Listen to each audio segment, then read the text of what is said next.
Hello, this is Chris, ZL1CVD. Today I'd like to introduce you to a new product. It's called CatTouch7USB and it's designed for the Yaesu FT-891 transceiver.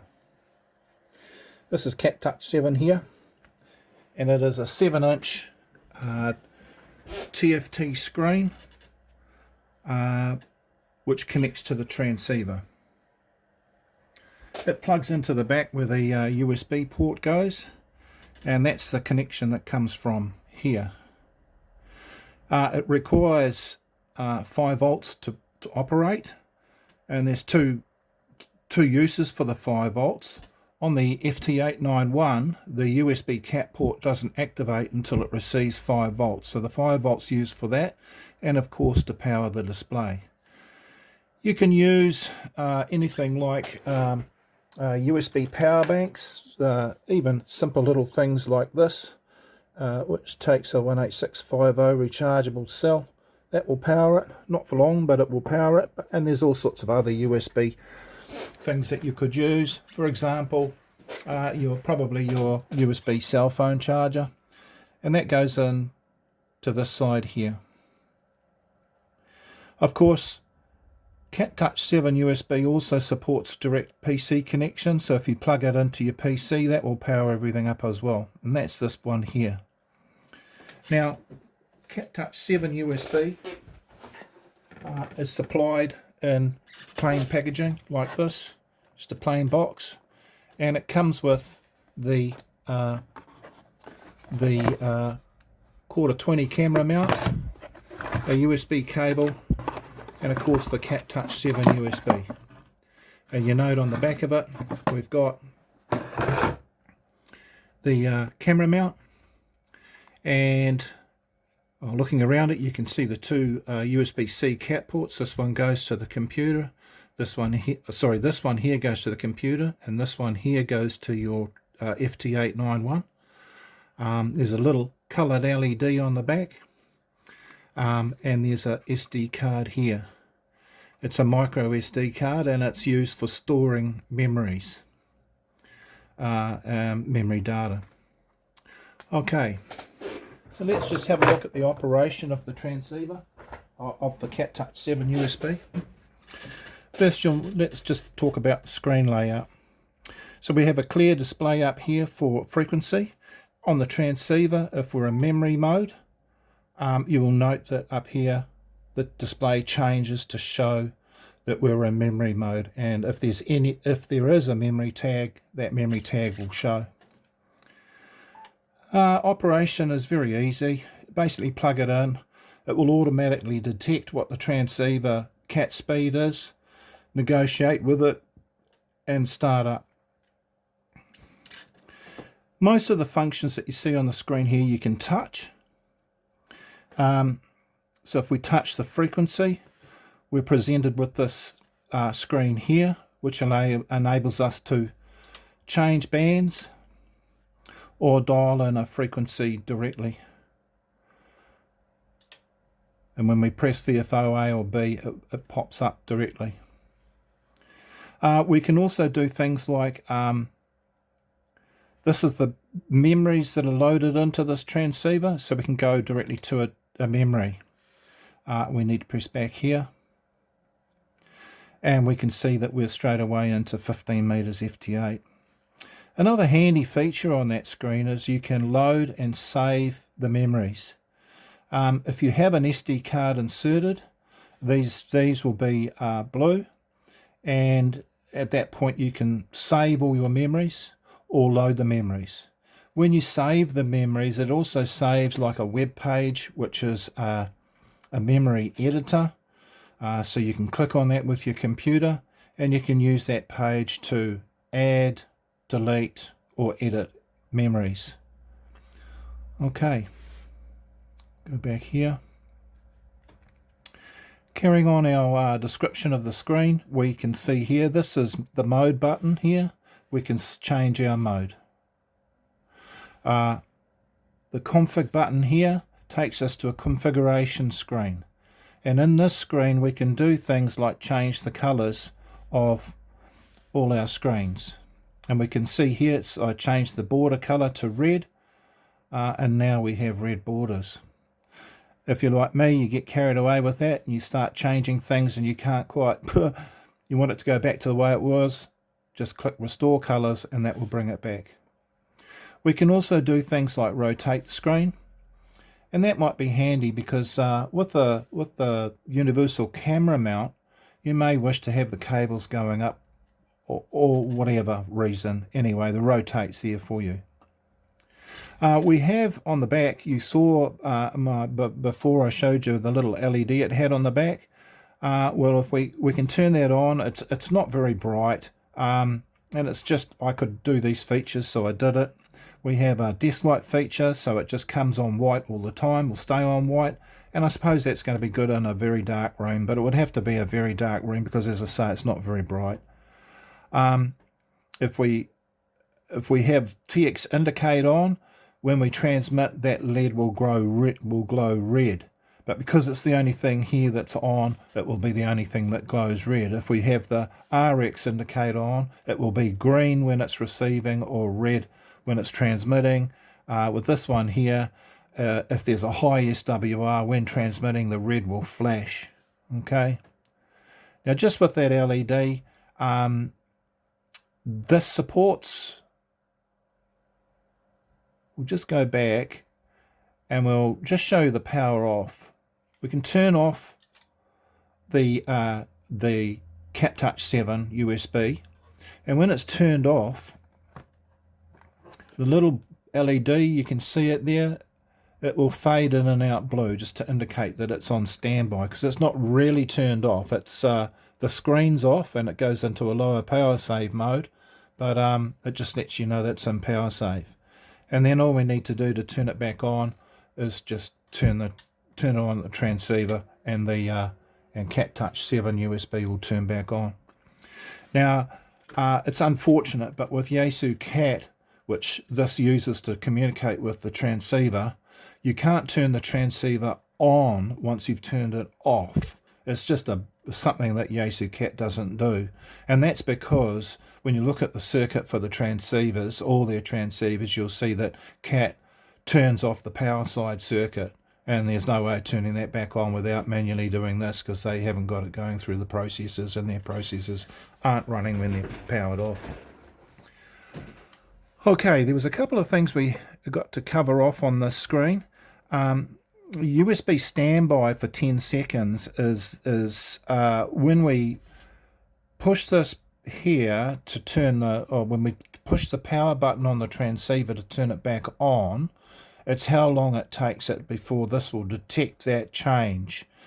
Okay, and startup, when we first power on, and I'll do that here, I'm unplugging CatTouch7 and now I'm plugging it back onto USB, and you'll see this screen comes up. That's when you first power it on, and that's just to make sure that people know that this plug here goes to the transceiver and this plug here goes to the PC.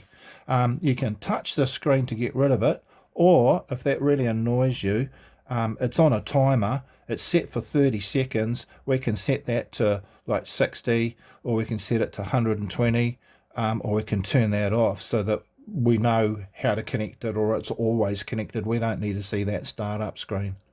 So that's what that is. I will be modifying this screen. There's one other feature which I've forgot to program in, which my other products have, which is I'm going to do a screen brightness control, which will adjust the brightness on this and probably the brightness on the transceiver as well. Okay, let's carry on our investigation. So we touch the frequency and we get this screen. We touch the VFO and we get the same screen. Now, when we're in memory mode, which is indicated by the little thing on the side of 008, when we use these buttons here, we're going up and down the memory channels, and you can see that on the transceiver over here. Okay? But when we are in, let's go to VFO mode, you can see we're in VFO mode. When we use these now, we're going up and down the band buttons. Okay, Now I designed that because I do a lot of digital modes. I enjoy doing that while I'm in the middle of programming. I'll have the radio running in the background and I can make a few contacts, and I've geared up the screen so that it's really easy to use for me for what I do. Okay, and in the hope that also it helps others. So let's carry on looking around. Obviously we've got our meters here. We can press the bar and zip over to the bar screen. I've got FT-8 running here in the background. We'll quickly tune this antenna on 10 meters, and that's tuning. And you can see straight away the bar's moved, and a little indication come up in our signal history chart to say that we did transmit for a time. In the background here, I'm going to fire up my MSHV, my digital mode softwares. I'm firing that up in the background so I can show you what the meters look like when it's transmitting. Okay, here we go. So we're transmitting now on FT-8, and it's putting out 68 watts, this transceiver, to my little antenna outside, and we can see on here with the signal history chart, this is showing the steady output power for that period of time. And the band's pretty dead at the moment though. We can see that a bit better over here. That's a lot of noise that we get in this location. So I'll actually go up a band. Now as I'm changing the band here, of course this supports, oops, we'll just stop the transmitter for a minute on the software. It fully supports CAT pass-through, so I've got a computer connected to here with MSHV software that I run for FT-8. As I change bands on here, it changes the MSHV changes as well. So it's great for that. It's it really is a multi-purpose solution for us. Okay, so I digress. I was doing something on the computer. Right, what were we talking about? We were talking about, let's have a look at meters. Each one, well, these 4 meters here, my thinking was this. We monitor S when we're receiving for signal strength. Probably means that if we touch S, we want to see things to do with our receiver settings. Things like volume, things like squelch. We want to be able to turn the monitor off or on. Now, for those that don't know or are unfamiliar, monitor allows you to hear your transmitted signal while you're transmitting or not. We can change its volume. We can change the RF gain. We can change IPO, or that's IPO on and that's IPO off. Intercept point something from memory. We can turn the attenuator off and on. We can change AGC. Okay, so that made sense to me, so that if I want to do something with receive, I press the S meter and boom, I've got my S meter settings. Now, if I'm monitoring watts, chances are I want to change my power, so I can pop the power button, the power box, toolbox, adjust my power here. Some of these toolboxes float, so you can get them out of the way. ALC, the most common settings that affect ALC are microphone gain and microphone equalizer. We can turn that off and on, and of course adjust our gain. And for the compression meter, the most common thing for that is our speech processor. So we can turn the processor off and on, and we can change the proc level. Okay, now on all of these meters, I've done videos about this before, but all these transceivers, when they come out of the factory, are mass produced, right? Every transceiver has got a slight variance in the way it's calibrated. So what one says is 67 watts might be 69 on another, and might be 62 on yet another. They're not all the same. But the important thing is when we're looking at these meters, is that this meter or that meter matches the meter that's on here, the bar meter. So I've enabled it to do that because knowing that all the transceivers are actually different, we need to be able to calibrate CatTouch, because we can't just produce one that's going to be the same for all machines, right? All transceivers. So what we have is a little gear cog in the corner of each of these meters. So we just touch that, and that gives us a meter calibration. That can stay up. And while we're looking at this, we can calibrate that just by adjusting this. We can make the meter go higher or lower, right? Or we can reset it back to 0. When you've finished it and you leave it like that and you just click back, that's stored permanently in there now. Okay, so every meter in here can be calibrated, and the calibration on this screen also affects the meters on that screen. Now, I sort of didn't know where to put the little calibration thingies on here. I might put them down the end of this row, or it might be just too much. I'm going to wait for feedback on that. Okay, so that's, what have we covered? We've covered down here, we've shown you all these. Now, let's just go, you've seen on, off. Of course, locked is whether the transceiver is locked or not.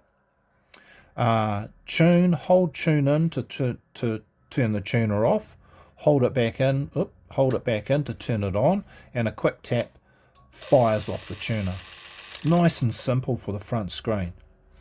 Now, these I'm particularly happy with how they came out. This is what I call the IF or DSP widget, if you like.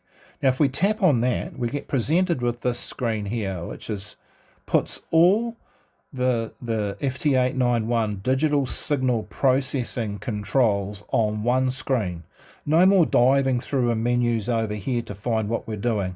We can instantly see that all the DSP stuff here on this transceiver is turned off. I'm in digital modes. The software's going to do all it needs to do, and the last thing it needs is for us to have DSP enabled, clouding the signal. It needs the signal, so don't cloud it when you're in a digital modes. But when you're in a voice mode and the old human ears can't disconcern stuff, and we've got an operator sitting right next to us or something like that, we might want to shift. We might want to shift to our bandpass to either side. Oh, let's touch that. The other catch with this screen is, well, it's actually a transceiver thing. The transceiver doesn't like you changing things while it's transmitting. Okay, so just bear that in mind. So we can, when it's, in summary, when it's green, the controls relative to that setting will be enabled. When it's red, they won't be. Interesting thing, if you have a look at contour, you normally only see contour and frequency. Did you know that there was actually a contour width and a contour level? Well, those are hidden in the menu settings here, but I brought them all together, so now you can change all the contour settings at the same time. Then we've got notch, we've got DNF, and we've got DNR. And of course DNR, we can change the level of DNR. And you'll notice this one here is not showing, and that is the APF. And why APF is not showing is because APF is not available in sideband. We need to be in carrier mode, CW, and then we can have the APF control. Okay. And if we've got something turned on, when we go back to the main screen, there's a little widget up here that sort of shows that's turned on. So say if we had, and I'm not sure why you'd want all this happening, if we have contour and we have notch turned on, you'll see there's a couple of little thingies up there. And we can see the contour and notch in there. So we can instantly see at a glance what's going and what's not. I may fiddle around with this and change things a little bit here, but I'll just wait for feedback. The other thing we've got here is this, which is a parametric equalizer. This is for your microphone. So when we're transmitting, we can change the tone of our microphone, and that's when the microphone equalizer is turned on. And with this screen here, we can just touch it to adjust the gain or the cut at various frequencies. We can move it over. I haven't clouded the screen with a lot of information, again waiting for a bit of feedback from people. But yeah. Oh, we can change the... I don't know what's going on here. Okay, turn it on. Of course, the microphone equalizer's got to be on for even the... Okay, so you must have the microphone equalizer on, and then you have got a like standard parametric settings, and then you've got P-para settings. Okay. All right, what else have I not covered? I think that's about it for now. Yeah, that's CatTouch7USB. I hope you enjoy it. It's taken a lot of coding, a couple of years in the making, this one, and it's finally available for release. Initially selling it on eBay, but then I will be selling it on my website. The only reason I'm starting it off on eBay is because I can track stock on eBay. My website is, I don't have any stock control on there, and at the moment I only have about 10 of these ready to go. So that's CatTouch7USB. Thank you for watching my video. It's a bit longer than I intended, but hopefully I've covered off every feature. As usual, please like if you like this video and like what I'm doing, and I'll see you around.